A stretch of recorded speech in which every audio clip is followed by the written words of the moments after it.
Hello viewers, আসসালামু আলাইকুম। সবাই কেমন আছেন? তো আমি ভালো আছি আল্লাহর রহমতে। তো আপনাদের আজকে যে ভিডিওটা দেখাবো, তো বাজার করার উদ্দেশ্যে আসলে বাজারে যাচ্ছি। তো বাজারে রওনা দিচ্ছি।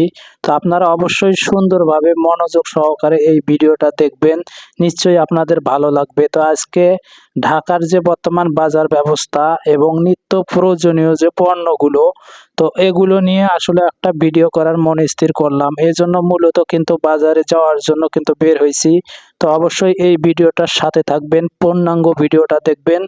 যদি ভিডিওটা আপনাদের ভালো লাগে অবশ্যই লাইক, কমেন্ট এবং শেয়ার করতে ভুলবেন না বন্ধুরা।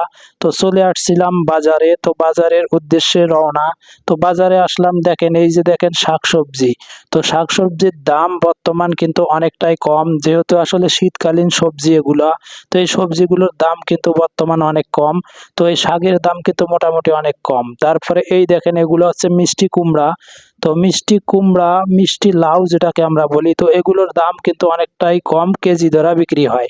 তারপরে যদি দেখাই আপনাদের, দেখেন টমেটো, মূলা, তারপরে আপনার দেখান আলু।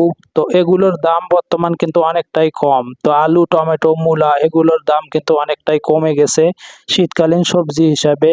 তারপরে দেখাচ্ছি আপনাদের, দেখেন ফুলকপি, শসা, পেঁপে, তারপরে আপনাদের আরো অন্যান্য পণ্যগুলো দেখাচ্ছি। সবজিগুলো দেখেন লাউ, শসা, তারপরে গাজর, সিম, মরিচ, বেগুন।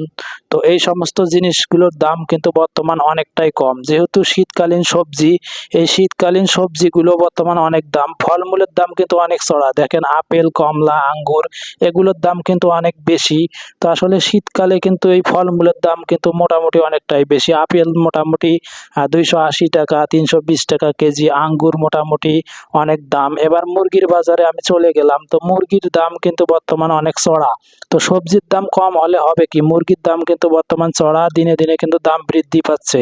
এবার চলে যাব কিন্তু মাছ হাঁটিতে। দেখেন ইলিশ, এই হচ্ছে আমাদের জাতীয় ইলিশ, যেটা আসলে আমাদের নাগালের বাইরে, অনেকের কেনার সাধ্যের বাইরে। এটাই হচ্ছে সেই ইলিশ যেটার জন্য আসলে আমরা পাগল। তো এই হচ্ছে ইলিশ, দেখেন ইলিশ মাছগুলো। তো এবার আপনাদের সামুদ্রিক কিছু মাছ দেখাচ্ছি। দেখেন এগুলো লইট্টে, ভেটকি, তো আরো অনেক সামুদ্রিক মাছ। এগুলোর মাছের দাম কিন্তু মোটামুটি চড়া দামে বিক্রি হয় এই মাছগুলো।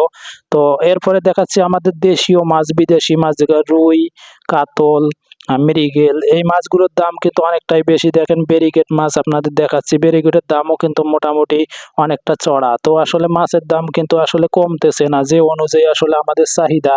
তো মাছে ভাতে বাঙালি আমরা, দেখেন এই মাছের দাম অনেকটাই চড়া।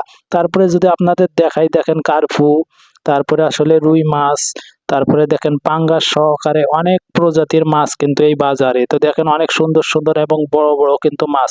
যদি আপনাদের আমি দেখাই, এর চাইতেও কিন্তু অনেক বড় বড় মাছ কিন্তু এই বাজারগুলোতে উঠে। তো এটা হচ্ছে ঢাকার একটা বাজার। তো দেখেন এই যে পাঙ্গাস লাফাচ্ছে। তো দেখেন এই আরো বড় বড় মাছ আপনাদের দেখানোর চেষ্টা করতেছি। তেলাপিয়া, ব্যারিগেড সহ অনেক মাছ আসলে এই বাজারটায় ওঠে। তো আসলে মাছের বাজার সব সময় কিন্তু চড়া। তো সবজির বাজার কম হলেও মাছের বাজার কিন্তু অনেক চড়া। দেখেন এই মাছগুলো।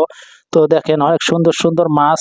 তো দেখেন পদ্মা মাছ সহকারে তেলাপিয়া, তারপরে ব্রিগেড, সিলভার, মৃগেল।